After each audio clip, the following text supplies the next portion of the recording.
سلام كمي تخون تاريخ عند اللهم كمي اللهم كم تلمر كحبشة إديكيشن مسيكم الله أبزي نايل معان ترسنا قرب ناخدتن كفحوات ني مشت أزخون نقدي نرخبه وي نمرتو عقبال كميل لنا جاستيشن كنجز نخيل كميل لنا ليكرستر كنجز نخيل كميل لنا جروسرستر أبنتات مارت كنجز نخيل لاوندري كوتاس سمول بيزنس بخمين رخبه أونلاين شعين من كونتاكت نقبر ويون تم قدام نتقا تم بروكرز وجه دلال اليوم سو نشتي بزعبو اب اونلاين كن مهارو نخل زلنا عينا خبل كم تلمد احوات نشتي مسغاغر مزيقا نقبرينا كساب سبات زكوبن سون كاكساب شرط قبرو مالتي يا بس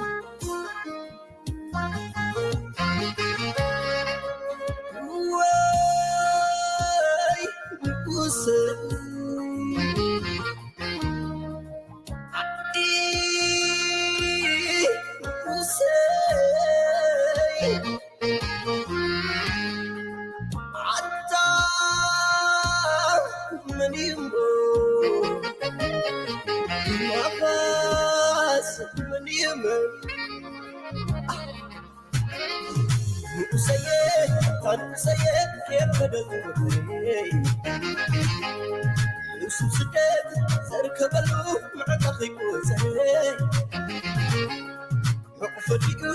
كي تقبل قطب بنت تسلي كالكزي عاركي بلو فبرو بحزن لي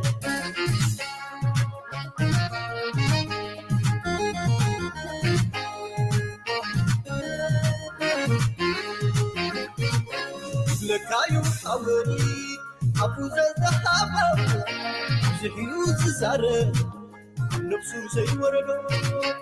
لكايو حوري سنة زحقدو زارة بيقزو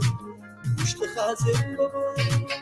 لكايو حوري زي نسو مسيلو لكاوي زي فتور خيبو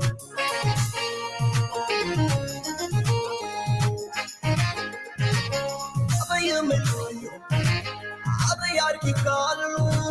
معزيري عسيزة قالوا كنابل بوسكا زر آغا عشت بيلا نايز سجر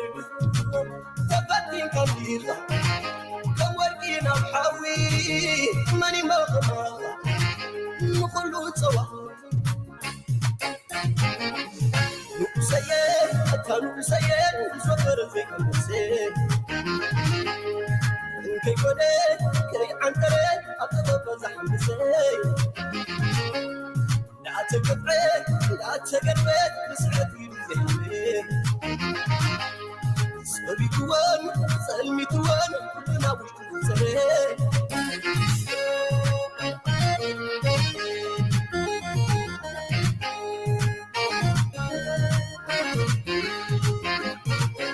لكايو حوري سلام دانا فيكو لكاور سري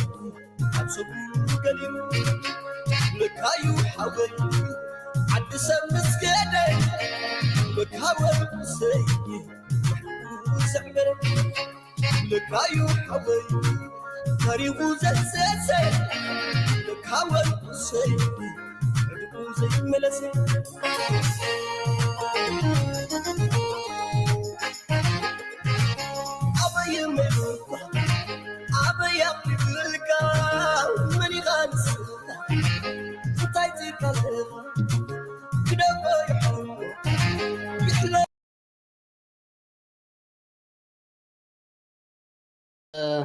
يا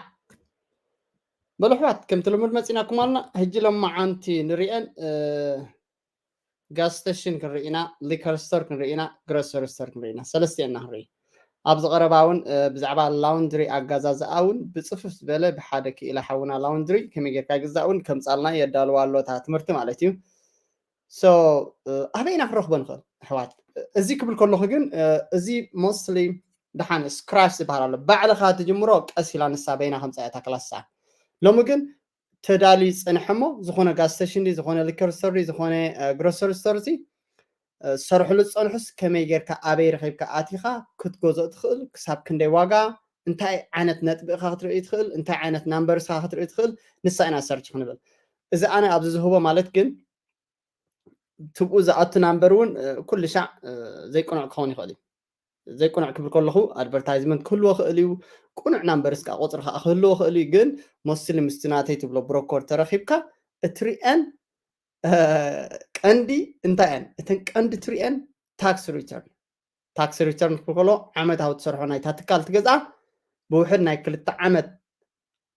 ናይ 2 ዓመት ታክስ ሪተርን ናብ ጋቨርንመንት ናብ ኣይረስ ፋይል ተገብረ ናይ 2 ዓመት ከልየካ እዩ ናይታ ትገዝኣ ትካል ማለት ስዑ ኣብኡ እንታይ ፋይል ይገብር ሰብ እዚ እቲ ዋጋ እውን እቲ ፕራይስ እውን ነታ ገዛ መግዝእ ትብሎ 100 ረኻ ክትገዛ 200 300 ሽሕ በቲ ፋይል ዝገብሮ ታክሲ ምናልባት ሳይድ ሃስል ሳይድ ክህልዎ ክእል ካልእ ግን ንስኻ ተድልየካ እታ ብኣ ትረአ ቆፅሪ እያ ቁርብ ናብኡ ኢና ክንተራኸብ እተን ዘለያካ ዶክመንት ግን ካብኦም ክትገዝኣ እንድሕር ኮንካ እውን ነታ ድኳን ድያ ነታ ስቶር ነታ ትብላ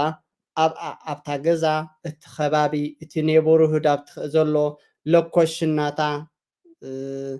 ፕላስ ኣብኡ ኣቲኻ ወፂእካ ምስቲ ብሮከር ምስቲ ደላላይ ተሳሚዕካ ኣብኡ ብትገዛ 2 መዓልቲ 3 መዓልቲ ኮፍ ኢልካ ክንደይ ካስተመር ይኣትዉ ኣን ኣቨሬጅ ትወስድ ክሳብ ክንደይ ሸይጥ ኣብ መዓልቲ ኣቨሬጅ ትወስድ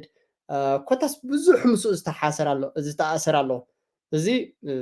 ኣሕዋት ኣብቲ ክላስ ብዝያዳ ክንምህሮ ኢና ንምህሮ ኢና እውን ግን እጂ ሎማዓንቲ ንእሽተይ ላይት የኽበኩም ማለት እዩ ሶ ሸር ክንገብር ኢና ኦኬ ኣይ ሆፕ ኩሉ ይረአ ይኸውን ሓንሳብና ሰርች ክንገብር ሕጂ ኣሕዋት alright gas station ile type gabriya naabnat gas station for sale okay this is how can ria ማለት so gas station for sale is busy by sale mostly abs is busy by sale ብጣዕሚ ኢና ንጥቀመሉ ግን ከከም ዘለኹም ዓዲ ከከም ዝወትኡን ይኸይድ ይኽእል ናብነት ኮሎራዶ ክመፅና ዘለኹ ዓዲ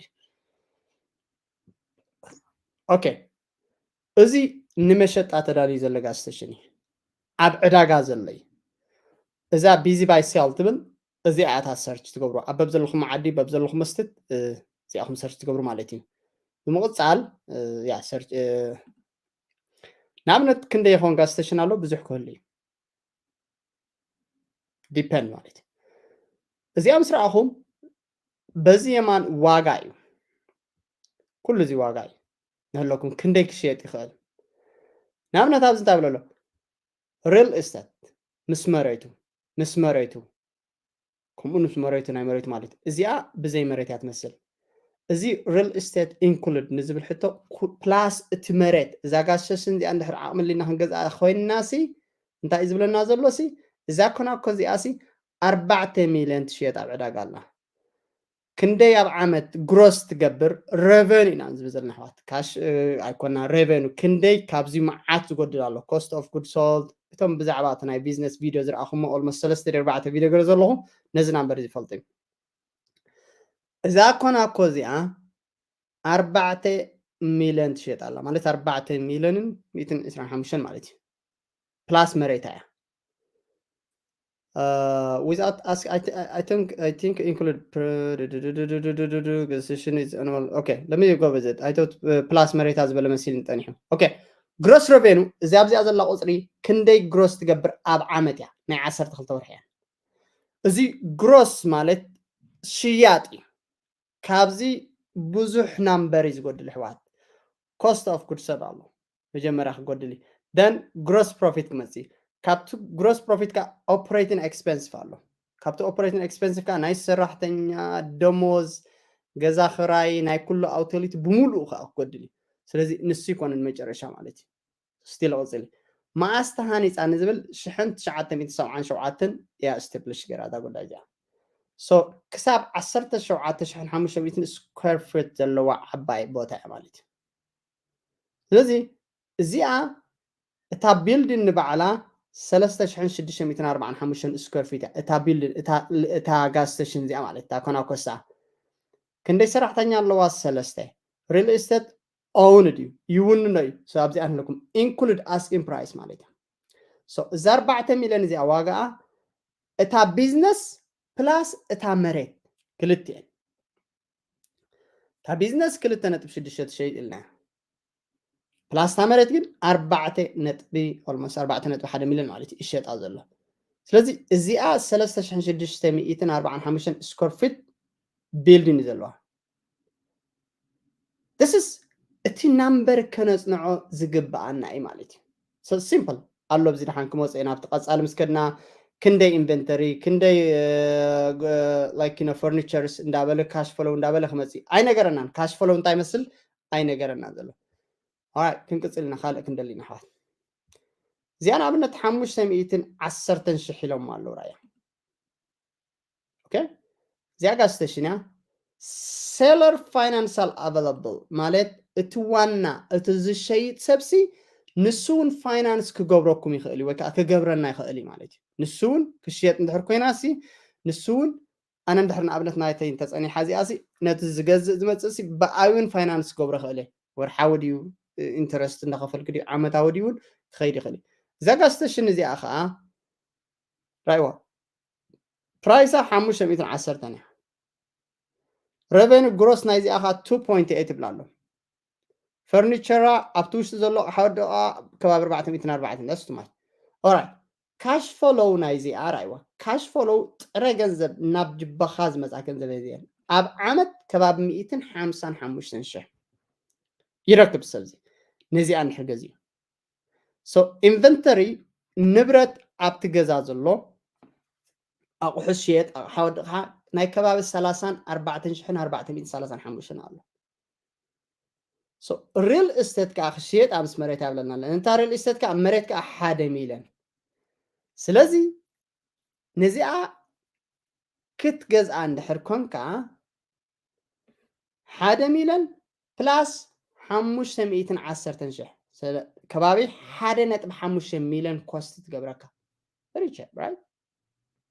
من تاع يحسر زبل الله مسلكم مستحان تقدم عن انا مراس ابي فللي جروس كاخلتين كاخندي قبره كبابي كلتن زي اخباب كلتن 8 مليون تشيت تي اخا كلتن 6 مليون تشيت انت عزيم اوكي افعل على بوتا زي ساموغل كاونتي كولورادو الرحق زبل كابتن قدام ማለት كم زوص زبل اريا so لك كم زين لا جبر كعسر تجبر إذا بيلدن سكوير فيت نايزيا تا بيلدن إذا هنسا كبابي كل تشحن 400 يا كندي صراحتني الله شوعته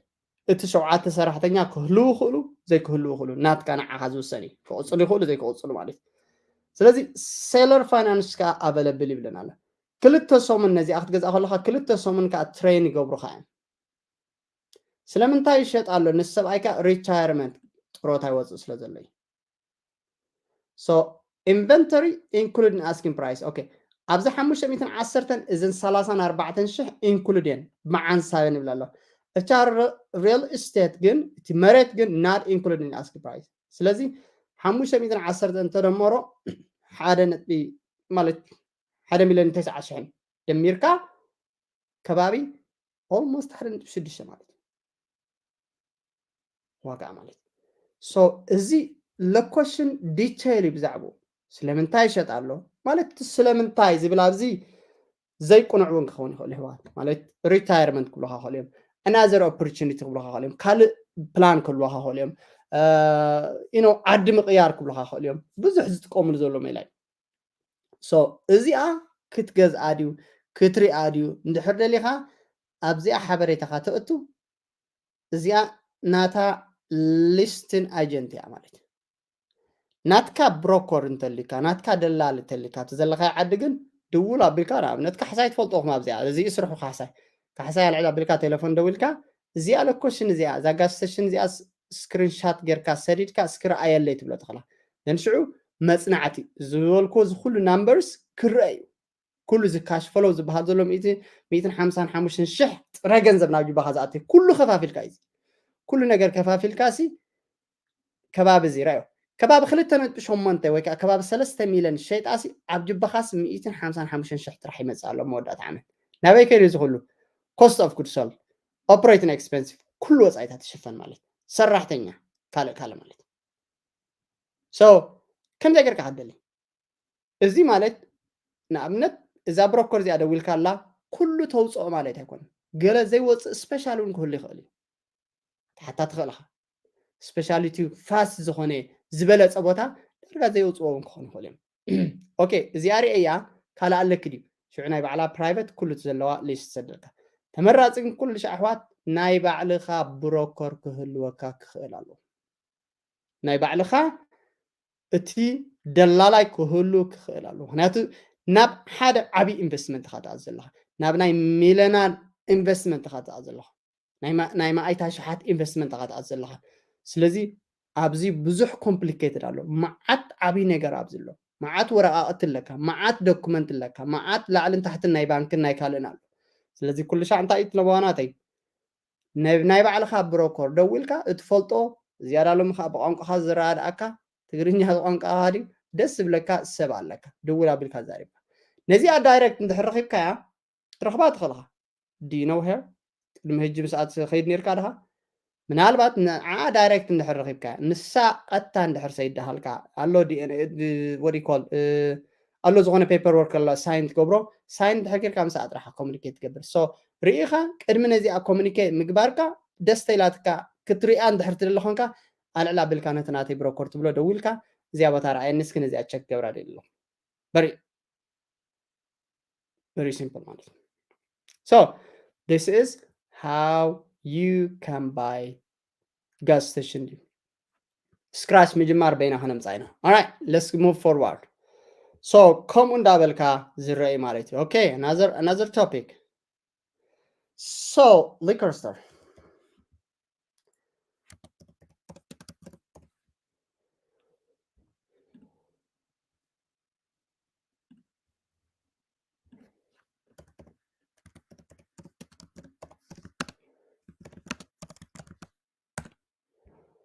liquor store for sale. So usually it's busy by sale in Denver, Colorado. Boom. This is how. Look this. Look at إذا store زي أنا عملت كل تبي تعيش عن 5 شيء. زيا 300 عن 5 شيء. زيا كل تبي 40 شيء. وصل زي بزي مريتي إن كل ده قبل. زيا 500 عن 9 شيء 600 شيء مالي. إذا بتحتاج زلوا cash flow you. cash flow كل وسائلك كخبيرك تروح بنك نزق قصر زي متى كندي شيء كندي كأريا نعم نرى زي تحت زلان خفتنا يدمر مالتي زيون seller financing available مالتي okay so حط sale pending already sale pending زي شيء الله تشيء الله أما قد الله بقعز الله خشيت مالتي زي كندي برايس حطروا له كباب 600 شيء مالتي كندي شيء تجازا زي حدا نبشمنت مليون شيء اوكي زي كل شيء فرنيتشر ان ايبيتي كله انكلودي ابزي دحان انفنتوري خندي ኣለዋ ንብረት ኣብ ኣዘሎ 275 ሽሕ ኣለዋ established ማለት ማእሳት ጀሚራ 193 ሽሕ sorry 1993 ያ 1993 ያ ተጀሚራ ብንታይ ዘንበዘሎ ተቆፅሪ sorry ስለዚ ነዚኣ ዋጋ ከባቢ 600 ኢንቨንተሪ ከባቢ 275 ስለዚ እንታይ ኣኻ ክንደይ ኮስት ክትገብረካ እዚኣ መስልኩም 6 ፕላስ 2 7 almost 775 ሽሕ ኮስት ክትገብረካ ዘላ ናይዚ ክትገዛ ከለኻ ንህለኩም እዛ ቢዝነስ እዚኣ lender pre-qualify which means you could own this business 200 ሽሕ ሒዝካ እንድሕር መፂኻ ነዛ ቢዝነስ እዚኣ ክትውንና ትኽእል my friend 200 ሽሕ ኣለካ ዲኻ ዝበለ I wish right so 200 ሽሕ ኮፍ ዝበለ ወይ ከዓ ተቐመጠተሊካ ነዚኣ ቢዝነስ እዚኣ ክትገዛ ዝኽእል ንኣብነት 10% ዳውን ፔመንት ጌርካ ትኻልእ ብሎን ናይ SBA ባንክ ዝኸይድ ማለት እዩ so ሓደ ንጥሸመንተ እያ ትሸይጥ ካሽ ፍሎ at the end of a መወዳእታ 201 ሽሕ ኣሎ እቲ 201 ሽሕ ማለት ኣብ ዓመት እዩ ኩሉ ዘይክኸውን ይኽእል ኩሉ ሻዕ ኣብ ሊከር ስቶር ኣብቲ ኢንቨንተሪ ኣብዚ ንብሎ መዓት ኣብኡ ይሰርሕ ማለት እዩ ከምዚ ክንድኡ ክረክብ ኢልካ ጉያ ክትብል የብልካን ክትጥንቀቕ ኣለካ መስሊ እዚ ገንዘብ እዚ ካሽ ፍሎ ኣብ ፔፐር ክትሪኦ ትኽእላ ኣብቲ ባንክኻ ምእታው ግን ክብድ ክብል እዩ ኣበይ ኢኻ ቢልድ ትገብሮ ኣብቲ ኢንቨንተሪ ኢኻ ምክንያቱ ባሪቲ ክትሕዛለካ ብዙሕ ንብረት ክትሕዛለካ ብዙሕ ኣይተም ክትሕዛለካ ነዚ ሽያጥ እዚ ከተልዕሎ ክትፍትን ክትክእል ኣለካ ማለት እዩ ሶ ስለዚ ገዛእካዮ እዚ ናይ 1,800,000 ስለ ዝሰርሕ ሚልዮነር ማለት ኣይኮንካን ሶ ግዜ ዝወስድ እዩ ማለት እዩ እዚ ግን BSBት 10% ዳውን ኮይኑ እዚ 10% ዳውን ፔመንት ግን ዲፐንድ ናትካ ክሬዲት ስኮርካ ጥዑይ ክኾን ኣለዎ ተመክሮ ነይሩካ ድዩ ካልእ ነይሩካ ድዩ ብስኡ ዝተኣሰር ብዙሕ ኣሎ ማለት እዩ ሶ ናትካ ታክስ ሪተርን ክትሕተት ኢኻ ኦልሞስት ናይ 2 ዓመት ናይዛ ቢዝነስ ከዓ ከምኡ ታክስ ሪተርን ክሕተት እዩ ናይ ኦልሞስት 2 ዓመት ናትካ ክሬዲት ስኮር ናይዛ ቢዝነስ ባዕላ ሬትን ወርስ ክሬዲት ስኮር ናይ ባዕላ እውን ኣለዋ እታ ቢዝነስ ትሕተት እያ እቲ ካሽ ፍሎው ክርአ እዩ እቲ ፔፐር ወርክ ብሓቂ እቲ ናብ ታክሲ ናብ IRS ፋይል ዝኮን ዶክመንት እውን ክርአ እዩ ብምሉእ ይርአ ስለዚ እዚኣ ክትገዛ እንድሕር ደሊኻ ከዓ እንታይ ኢና ኢልና ኩሉ ሻዕ ነቲ ብሮከር ናተይ ትብሎ ደዊልካ እታ ቦታ እንድሕር ሰዲድካሉ በዚኣ ገይሩ they know that ናምበሩ ኣለኩም ኣብዚ ኣልዕላ ኣቢሉ ክድብል ንስኻ እንድሕር ኮንታክት ጌርካዮ ኣብዚኣ ሚስተክ ኣይትገብር ንስኻ እንድሕር ኮንታክት ጌርካዮ ግን ኣብ ኦንላይን ኢኻ ረኺብካዮ ሶ ካልእ ሰብ ዘይእትኻ ምስኡ ዲል ክትገብር ክብድ ክብል እዩ ምስ ናይ ቋንቋ ንገለ ማለት እዩ ሶ ስኮር ፊት ኣገዳሲ እዩ ክንደይ ኣና እዚኣ ገዛ እዚኣ ስኮር ፊት ኦልሞስት 3,000 ማለት እዩ ግፍሓሲ 3,000 ስኮር ፊት ስፔስ ኣለካ ማለት እዩ ሶ 6 ኤምፕሎይ ኣሎ you don't have to ክሳብ ክንዱ ኤምፕሎይ ማለት እዩ okay furniture and then كل the PPE up asking price included yeah it's included ማለት so inventory is not included in asking price there አይዋ inventory እዘን 275 ምዚ included ኣይኮነን እዚ furniture እዚታት included እዩ እዚኣ ግን ምዚኣ ትሕወስ ማለት እዚኣ detail information ኣገዳሲት እያ እንታይ ተፅንዑ ኣለኩም ዜን እቲ inventory ምስኡ ድዩ እቲ ኩሉ furniture ምስኡ ድዩ ክንደይ ስኮር ፊታት ኣገዛ seller finance available ኣሎ ሽዑ ቀዳማይ ትሪኣ እንታይ እያ ቅድሚ ዝኾነ ምግባልካ ክንደይ ገዛ ክራይ ሕዝኑ እዚኣ ገዛ ክራይ ናይዛ ገዛ እዚኣ ምክንያቱ ምስ መሬት ኣይኮንካ ትገዛ ዘላ ክንደይ ኢኻ ገዛ ክራይ ትኸፍለላ ክብርቲ ገዛ ክራይ ክትከውን ትኽእል እያ እዚ ኩሉ ካሽ ፈሎ ምሎ ዘሎ ትወስዶ ክትከውን ትኽእል እያ ንዓኻ ተዋፃእካ ድያ ኣብ ዘለካ ሎን ናይ ባንክ ኣለካ እስገነ ቢግ ቢልስ ኦልሞስት ኣነ ኣቨሬጅ ናይዚኣ ሕጂ ሎን ልዕሊ 12-13,000 ዶላር ይኸውን ልዕሉ እያ ኣነ ግምት እየ ዝበኩም ዘሎ maybe كان ديز سكور فيت 3,000 سكور فيت ان افريج كاب 7,000 نلعلي هذه اقدفوا ابدنبر يا خالتي هاي اريا مالتي على 7,000 تكون تخليها اتلون نبعلو 10% اخا داون بيمنت كبر زلا كباب 600 حلو نايت كباب 600 لونك مصاكاي مخنياتو ازي يخون كاب جبها اندحر داون غيركا مالتي سن بعلو انا افريج مززلو انترست هيجي كباب 7,000 so where we are looking is كباب 10-14,000 كمزي لون كان غزا خراي كان ስለዚ ንስኻ በኢኻ ሴፍ ክትገብር 6 ሰራሕተኛ ዝብል ዘሎ ኣብ ርሃት ከይድ ሶፍ ኮርስ ከተጓድሉ ትኽእላ እዚ ብክልተ ሰብ ራን ክትገብሮ ትኽእል ፋሚሊ ኮንካ ፋሚሊኻ ንስኻ ሰብኣይካ ሰበይትኻ ደቅኻ ተልዮም ክግቡ ዝበሉን ራን ክትገብሮ ትኽእል ምክንያቱ 16 ራን ክትገብር 16 ሰዓት ራን ክገብር ይኽእል እዩ ስለዚ ሰበይትኻ እንተሊሃካ ናይ ንጎሆ ክትከፍት ትኽእል እያ ክልተ ሰብ ከዓ ናይ ብሸት ክኣትዎ ይኽእሉ ማለት እዩ ከምኡ እንዳገበርካ ክትሰርሓ ትኽእላ ካብ 3 ሰብ ኢንስተር ኦፍ 6 ናይ 3 ሰብ ስራሕ ክትከውን ትኽእል እያ ሓደ ንጎሆ ከፍታ ክእል እዩ እስካብ ሰዓት 4 ካብ ሰዓት 4 ካ ክልተ ሰብ ክቅይሩ ይኽእሉ ማለት እዩ እቲ ሓደ ስታክ ዝገብር ዝመልእ እቲ ሓደ ካ ሬጅስተር ራን ዝገብር እቲ ዝመልእ ግን ሬጅስተር እንዳሓገዘካ ዝብል ማለት እዩ very easy right so you don't need 6 ማለት ናኡ ሴቭ ትገብር ኣለካ ብሕልፊ ስሞል ቢዝነስ ፋሚሊ ኦውን ዝኾነ እዩ so እቲ ወፃኢታትካ እንታይ ከባቢ 10,000 ዶላር ወፃኢታት ክህልወካ ስለ ዝኽእል እዩ ካልእ ይኮነ okay my friend okay እንታይ ኢና ኣለና ብዛዕባ ላውንድሪ ፅቡቅ ፓወርፖይንት ኣለና ሓደ ሰብ ክምህረና ኢና ኣለና ካልእ ኣሕዋት እቶም ብዛዕባ እዚ ቢዝነስ ንባዕሉ መዓት ዲቴይል ዘለና ፓወርፖይንታት ንምህሮ ኢና ሶ ኦልሬዲ ክላስና ይቐፅል ዘሎ እቶም ክትመሃሩ ትደልዩ ስታክ ቢዝነስ ኩሉ ሻዕ ንምሁሮ ኢና ስታክ ቢዝነስ ሪል እስቴት ኢንሹራንስ ባጀትን 5 ክላስ ንምህር ኣለና ስለዚ እዚ ክላስ እዚ ምስ ወዳእና ጀሚርና ዘለና ዓርብን ቀዳምን ሰንበትና ንምህር ዘለና 2 ሰዓት ንመዓልቲ ማለት እዩ እዚ ምስ ወዳእና ይኻ እንደገና ካልእ ሬጅስተር ኣለና ኣብዚ መፅእ ምስ ወፃና ክትሕወስና ትኽእልኩም ብዛዕባ እዚ ዲቴይል ክትፈልጡ እንድሕር ደሎ ኩሉ ዶክመንትኩም ክንሪአኩም ንኽእልና ክንሕግዘኩም ንኽእልና እዚ ብልክዕ ተማሂርና ኢና ማለት እዩ alright my friend grocery store ክንከይድና ሸ grocery store for sale እጂ ክብል ከለኹ ኣነ እዚ ትወስዶ ማለት ኣይኮነን እዚ ካብኡ ዝበለፀውን ክትረክብ ትኽእል ኢኻ ንስቶም ብሮከር ግን just አይድያ እንታይ ኢኻ ንምሓዝ እዩ ካልእ ኣይኮነን እቲ አይድያስ እንታይ እዩ እቲ ክሽየጥ ዝኽእል ሲ እንታይ እዩ እቲ ክትሪኦ ትኽእል እንታይ እዩ መጀመርያ እንታይ ኢና ኢልና ገዛ ናምበር 1 ስኩዌር ፊታ ሎኬሽና ኣበይ ትነብር ተኣይራ ዘለኻ ክንደይ ግፍሓታ ክንደይ ገዛ ክራያ ክንደይ ዋጋኣ ክንደይ ትሸይጥ ረእቲ ዓበይቲ ነገር እዚ ዘገድሰካ ሎኬሽና ዋላ ሕስር ትኾን በር ሎኬሽና እንድሕር ኣብ ፅግዕ ዝበለት ኮይና ካስተመር ሎኬሽን ቦታ ዘላቶ እንድሕር ዘይመፅኻ ኮይኖም ኣይተልየካን እያ ደን ሴላ ክንደይ ግሮስ እያ ትገብር ግሮስ ሬቨኒ ትገብር ምክንያቱ መዓት ዕዳኻ ሒዝካ ትኣፅለኻ ኣሕዋት ኣብዚ ዝመፅእ ዕዳ ቀሊል ኣይኮነን very not easy እዚ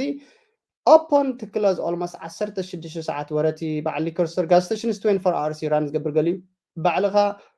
ትርህፀሉ እዩ ኣብኡ ትውዕለሉ እዩ ሶ ቀሊል ኣይኮነን ማለት እዩ ጉልበት የድልየካ እዩ ብጣዕሚ ድሉው ክትከውን ኣለካ ንሱ ወላ ገዛኻ እንተበፅኻ እውን ኣላርም ዶ ካልእ ዶ መዓት ሄደግ እዩ ዘለካ ማነጅ ንክትገብሮ ነዚ ቀሊል ኣይኮነን እንታይ ዳ you have to ready you have to know this ግን ያ ናይ ህይወት ለውጢ ኢዶ የስ ትሕር ዝሰርሕ ኮይኑ ትትውስኖ ትትኣትዎ ብጣዕሚ ተጠንቀቕ ካልእ ገዛ ክራይ ሎኬሽን ኢልና ኢና ቦታ ኩሉ ዶኩመንት ርኢኻ ቀጥታ ክንድዚ ዋላ ትሸጥ 1.8 ዋላ ትሸጥ ምር ገንዘብ ኣይትፀበ ኣብ ሓፀር ዝበለ ኩሉ ሻዕ ዝገዛእካዮ ቢዝነስ እንተወሓደ ከባቢ 2 ዓመት ናይ ሴት ኣፕ ናይ ምትዕርራይ ሽዑ ኻ ሪተርን ትረክብ ተመላሲ ሽዑ ዝመፃካ ተመላሲ ፅቡቅ ገንዘብ ክመፃካ ኸ ማለት ኦራይት ሳልሰይቲ don't forget broker ናትካ ግሮሰሪ ክቡር ኣይክኸውንን 140 150 160 እዚ እኳ ሃይ ፕሮፊታብል ኢንዲፔንደንት ግሮሰሪ እዚ ዓብዪ ግደፎ ሶ ግሮሰሪኻ ከምኡ ዓይነት ክጅምር ትኽእል ማለት እዩ እዚ እንታይ ግን ኣነ እንታይ እዩ ዘለኹ ምግዛእ እየ ዝዛረብ ዘለኹ ሎ ማዓንቲ ኣሕዋተይ እቲ ስክራች ባዕልኻ ምጅማርካ ኣለዎ ቀስ ኣቢልና ከዓ ንስኻ ሃይላይት ንእሽተይ ክንበኩም ኢና ማለት እዚኣ ኻ ግሮሰሪ እያ ዋጋ ኣስኪን ፕራይስ 160 ሺሕ ሓትሉ ኣሎ ግሮስ ሬቨኑ ክንደይኣ ሬቨኑ ትገብር እዚኣ ክንደይኣ ትሸይጥ ንዝብል ሕቶ 700 ሺሕ ሸይጣ ኢንቨንተሪ ወይ ከዓ ኣብቲ ገዛ ዘሎ ንብረት ከባቢ 40 ሺሕ ካሽ ፍሎ ኖት ኣፕሊካብል ናምንስ ኣይገለፅዎን ሜይቢ ተኣሽሙ ኾን ዲኖ who's the broker ካሕሳይ አብርሃም boom hey I hope you're gonna watch this video ካሕሳይ here you ካሕሳይ this is the guy right in here እንግሊሽ ክዛረብ ክእል ደስ ዝበለኩም እዚ ኣረፓ ካውንቲ ላይሰንስ ኮሎራዶ እዩ ኣብሲኒያ ሪቴለር ኤልኤልሲ ካሕሳይ ትፈልጥዎም መምህርና ኣብዚኣ ዝምህረና ማለት እዩ ሶ ንካሕሳይ ኣልዕላ ብልኩም በዛ ቴሌፎን ንህልኩም ደውልኩም ብዛዕባ እዛ ግሮሰሪ ክትሓትቱ ኣብቲ ሊከር ዝሰርብን ኣሎ ገፁ ይረኣናን ማለት እዩ ሶ በዚኣ ፉል ኔምካ ቴሌፎንካ ኢሜይልካ I am interested ኢልካ ኣብዛ ቢዝነስ እዚኣ ትብሎ hey ካሕሳይ እዚኣ ቢዝነስ እዚኣ ወፂኣ ኣላ ግን can you please ካልእ ኣለካ ዶ ኮምፓራብል መዓት ክህልዎ ክእል ካሕሳይ እንታይ ዘለኹ ማለት ዘይውፅኦ ክህልዎ ክእል እዩ very important very profitable ዝበለፀ እውን ክህልዎም ክእል እዩ ማለት እዩ so they can do that so fast yet ድውል ኣቢልካ ግን ክትረኽቦ thanks for ካሲና so እዚኣ ረኺብካ ኩሉ ብዚ ንህለ እዛ ኤርያ እዚኣ ክንደይ ኢና ኣለና እዚ ኩሉ እንተንቢብ ክመፅቦ እቲ ሪዝን እዩ ዋይ እዚ ሰብ እዚ ይሸጣ ማለት እዩ ሶ ስለምንታይ ፅቡቅ ጉግል ቪው ኣለዋ ኢልዋ ኦኬ ፅቡቅ ጉግል ቪው ብዛዕባ እታ ስቶር ተብፂካ ክትሪኦ ትኽእላ ስለዚ ካብ ሰዓት 5 am ክሳብ 11 pm employee additional workers ኣለዋ and then 1200 ስኩዌር ፊት ኣሕዋት not bad right at all ሸውዓተ working floor ኣለዋ alright 8 ካሜራ ኣለዋ ሴኩሪቲ ብጣዕሚ እያ ዘላ ኤዲቲ ማለት እዩ ካልእ ናይ አይስ ሜከርስ ኣለዋ ስፔስ ኣዲሽናል working floor ክትእቱ ትኽእል ሃብለና ኣሎ ስቴሽን airspace zero energy floors soda machine كله بزنا غير كتب سخال تخلها there is no competing business in the surrounding فابتي اراس توادر مساس دارغا يلن مالت so صراحه انت كتجبرا growth كتجبرا change كتجبرا expand كتجبرا نزيا business انت يقولنا زل extend hours معناته كاب شومان تك 10 حرن قاللا ساعات كتوسخ تخلها inventory كتوسخ تخلها like wine تفقيديو بيرا تفقيديو renting space ونالو ابطقا مالت so space for vendors at the parking can be changed to liquor store قبلنا له حسن damn it what are you talking حسن is that right liquor store متقدر تخلدا بتا زي قبلنا له تاكتين call him ማለት okay reason ስለምንታይ ይሸጣሉ changing businesses like ሸንገልተም ይትንያ ካልእ ስፔስ እውን ኣለዋ ክትገፍሕ ትኽእል ክትቅየር ትኽእል እቲ መስሊ እቲ ረንቱ እቲ ዋግኡ ገዛ ክራዩ ኣምፂዋ ኣለካ ባኻሳይ ረንታ ናይዚ ሕጂ 6,000 little itchy right 6,000 ንወርሒ okay I don't know ማለት busy of course ደንበር እያ 6,000 ግን ቁርብ ቢላላ so space እውን ህልዋ ኾኒ I don't know okay the shop has a gas station with a large parking areas oh gas station will allow with a large parking area that's what it is okay it's a big one so detail ደዊልካ መኻሪ ሓሽ እንታይ ኣነ ዝገብር ዘሎ ኣሕዋት መሲልኩም ንእሽተይ ነጥቢ ጥራሕ ክድርብ ዝደሊ እምበር so the only thing is just call the guy or call the people ግን እንታይ ክትሪኡ ገዛ ክራይ ክንደይ እንድሕር ኣውፂኦም መፅቦ እንታይ ከመይ ጌርካ ኤክስፓንድ ትገብራ I like this ካሕሳይ ፅሕፍዋ ዘሎ ትሪኡ ኣለኹም ዶ እንታይ ኢኻ ኤክስፓንድ ትገብራ ዘለኻ ሰዓት ክትውስኽ ትኽእል ኢኻ ንብረት ክትውስኽ ትኽእል ኢኻ ቦታ ኣለካ ድዩ ስፔስ ኣለካ ድዩ እቲ ኤርያ ዲቨሎፕ ይገብር this a lot ምስኡ ዝተኣሰር ማለት እዩ ዘይነበረ ንብረት ከተምፅእ ትኽእል ኢኻ ኩሎር ኣብኡ ከተእትወሉ ትኽእል ኢኻ ስፔስ ኣለካ ነዛ ጋዝ ስቴሽን እዚኣ ወይ ከዓ ነዛ ግሮሰሪ እዚኣ ሲ ለዋዊጥካ ሞር ንብረት ኣእቲኻስ ትቕይረሉ ሜላ ኣሎ ድዩ how do you change ካብቲ ታዘላ ሲ ከመይ ገይረ ክቕይር ኣለና ኣነ ኣብ ቢዝነስ ክንመሃር ከለና ክላስ ኣትሊስት ዋላ እቲ ንብረት በዚ ነበረስ ናብ ሓለ እንድሕር ቀይርካ ዋው እዮም ዝብሉካ እቶም ካስተመር so they are happy with it ማለት እዩ okay so I think so ሰኒ ሒዘ ንኽኣኽለና እየን ካልእ ኣብ ቀፃሊ እንዳረኣናዮ እንዳተምሃርናዮ እንዳወሰኽና ክንከይድ ንሕዋት I hope you got something ገለ ነገር ተማሂርና ክንከውን ተስፋ ይገብር thank you ገሊእኩም ምስ ዋላ ኣብቲ ብሓንሳብ ዝወዓልና ኣብቲ ትምህርቲ እውን ኣብዚ መፂኹም ኣለኹ thanks for coming okay please give us some information about the dealer or selling used cars okay used car I'm not familiar actually have to حوي but I'll try so does any Colorado house and commercial like كما يمثل yeah Colorado is real estate is a little high now sure thanks man it's a little high now okay so thank you እታ ቪድዮ ክትወስኻይድ ለና ካብኦም ክትነውሕ ይብላን very important and ንእሽተይ information ሂብና ንሰዳይና thanks for coming ኣብ ቀፃሊ ይራኸበና ሰሰናይ ንዓኹም ፅባሕ ይራኸበና thank you